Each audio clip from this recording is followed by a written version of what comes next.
Chief Justice Roger B. Taney pronounced, quote, "Any person descended from Africans, slave or free, is not a citizen of the United States according to the U.S. Constitution." What if you could lose your American citizenship because you took a DNA test and it said you had 5% African DNA?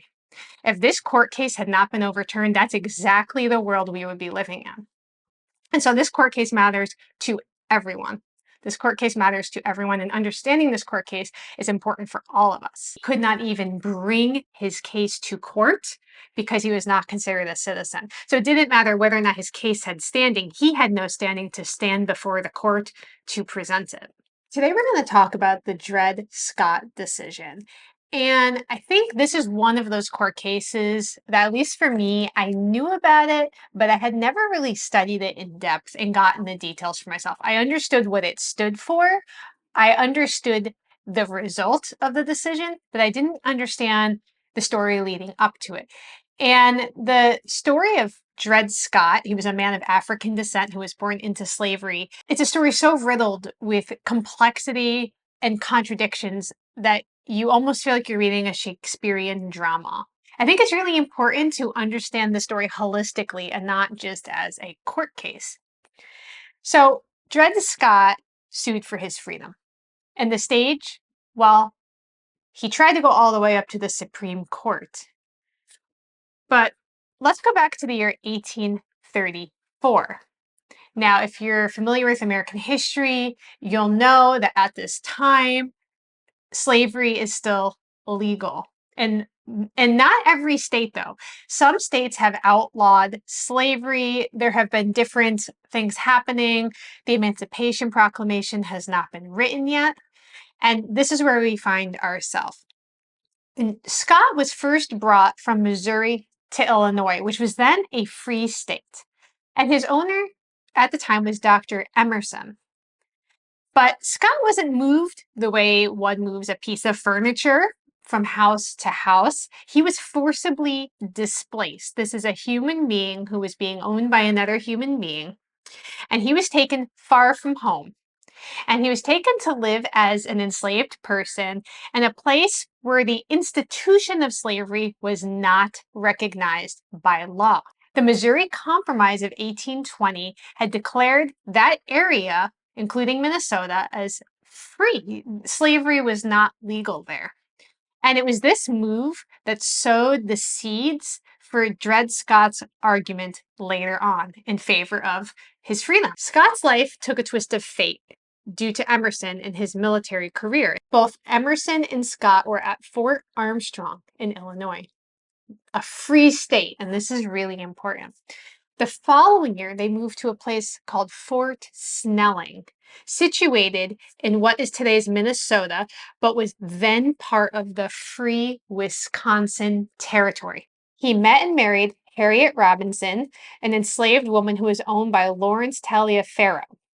The two were married in a civil ceremony overseen by a justice of peace who was also the man who owned Harriet. Dred Scott and Harriet didn't just say their vows, but they were making a profound political statement, whether they realized it or not.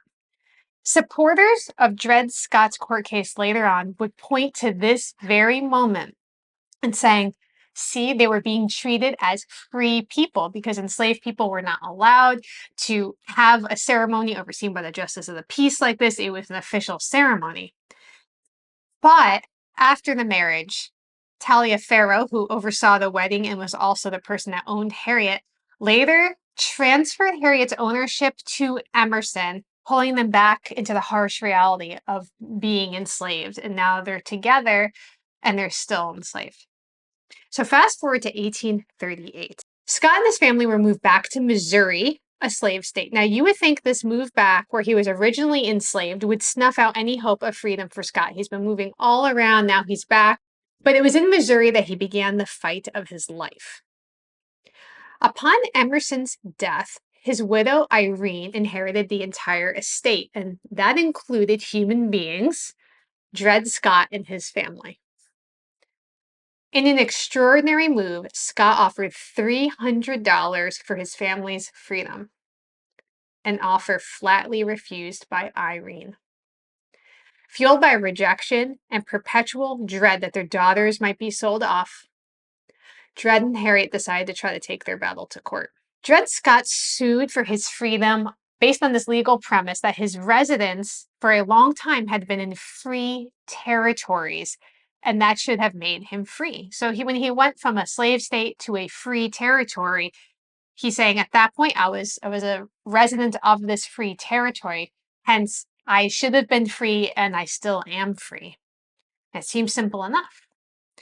And at first, it did seem like things were going to work out for the best. The court ruled that because Scott had been kept in a free territory for an extended period, he and his family were entitled to their freedom under the principle of once free, always free. And this was the Circuit Court of St. Louis County. What's interesting about that initial court case in 1850 was that the jury who ruled in Scott's favor for freedom was comprised of 6 white men. And they ruled, yes, he was free and he should still be free.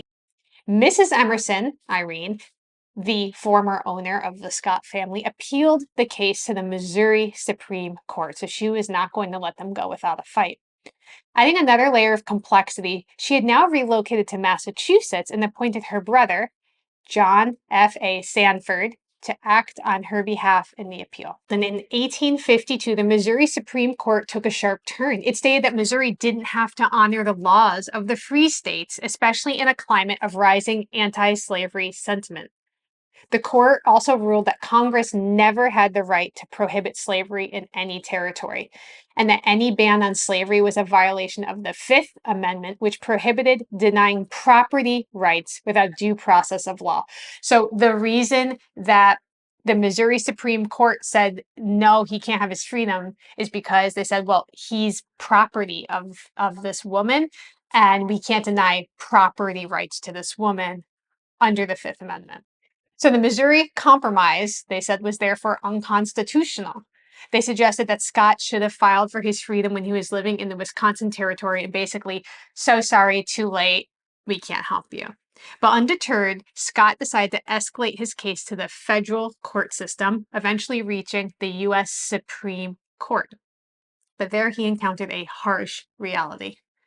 The court ruled that people of African descent were not U.S. citizens and therefore had no standing to sue. He could not even bring his case to court because he was not considered a citizen. So it didn't matter whether or not his case had standing. He had no standing to stand before the court to present it.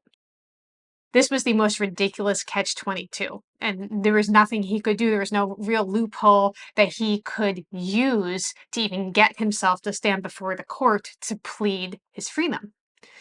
And so in the Supreme Court of Dred Scott versus Sandford, the court ruled in favor of Sandford, who was Irene Emerson's brother, and it overturned the lower court's decision that had originally said, yes, he should be free.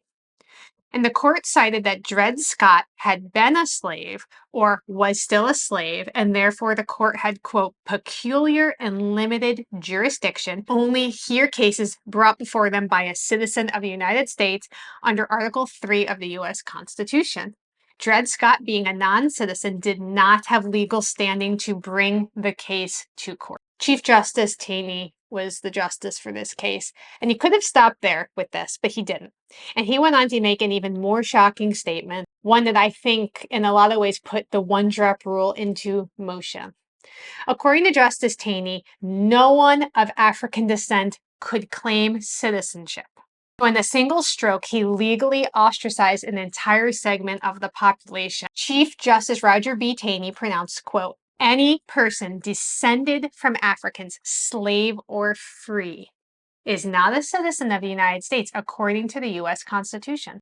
And what is he referring to? Well, we've talked about this on the channel a lot. In 1790, the requirements for the citizenship, quote, a free white person of good character. And now immediately, because that word white is put in there, there is this tension over who gets to be white. How much can you be of this and still be white? If you have a little bit of this, are you still white? What is white? Now, this was updated after the Emancipation Proclamation in 1870. and it was updated to say anyone who was white or of African heritage could become a citizen.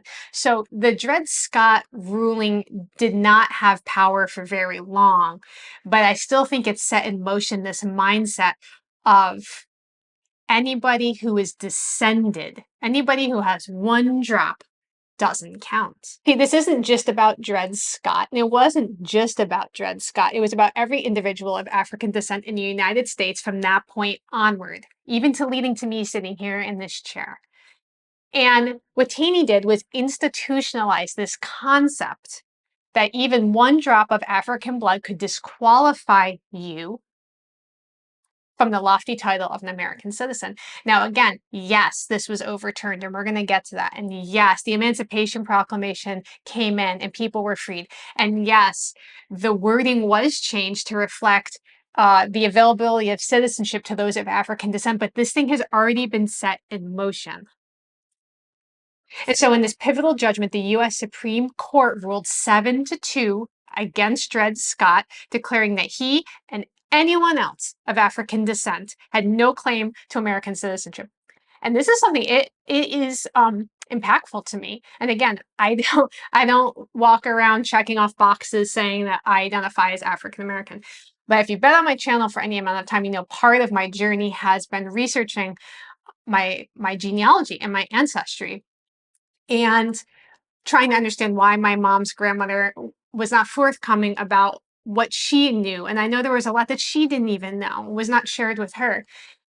And, I'm sitting here as someone, you may have certain ideas about where you think I fit, what box I should check. And sometimes that changes depending on if my hair's in braids, if it's natural, if it's straight. But at the end of the day, under these parameters, I'm not a citizen of the United States. I'm not eligible. My children aren't eligible. And I think it is really important for us to just sit with that, And I think when we get into some of these discussions, I think two things happens. One, the group who has dealt with this, who has sat with this, who has been taught this history from their family, they're frustrated and they feel defensive, and rightfully so. I can understand that. And then there's another group doesn't really personally affect them, and so it's going to be handled differently in something that affects you. That's just human nature. If something has anything to do with you, if it's going to affect you, you're going to care about it more. That's just being a human. And I think it's really important for people to understand that this Dred Scott decision doesn't just affect people who are Black or who identify as Black. It affects anyone who has African heritage. Do you have 5% African heritage? This would affect you. If this court case had not been overturned, if this hadn't changed, and we have people out here taking DNA tests and finding out they have a little bit of this, a little bit of that, what if you could lose your American citizenship because you took a DNA test and it said you had 5% African DNA? If this court case had not been overturned, that's exactly the world we would be living in. And so this court case matters to everyone.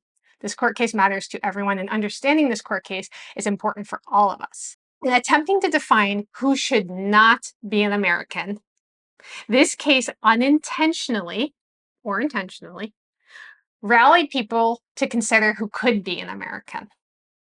This case, I think, was a catalyst in stirring the conscience of many and contributing to this growing tensions that we saw how it boiled over. And this ruling was eventually nullified by President Abraham Lincoln and his Emancipation Proclamation, some of the post-war Reconstruction amendments like the 13th, 14th, and 15th Amendments.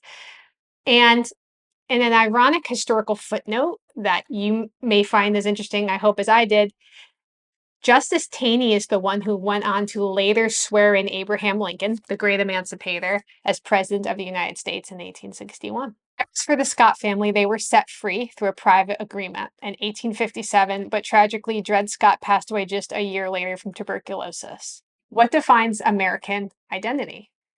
If there's anything that the Dred Scott case teaches us, it's that the laws and precedents that we set today will echo on in future generations. It's not just that this court case stood for, a few years, and then it was nullified later on, and now it's all okay because less than a generation, this court case was overturned. But hearts and minds take longer to change.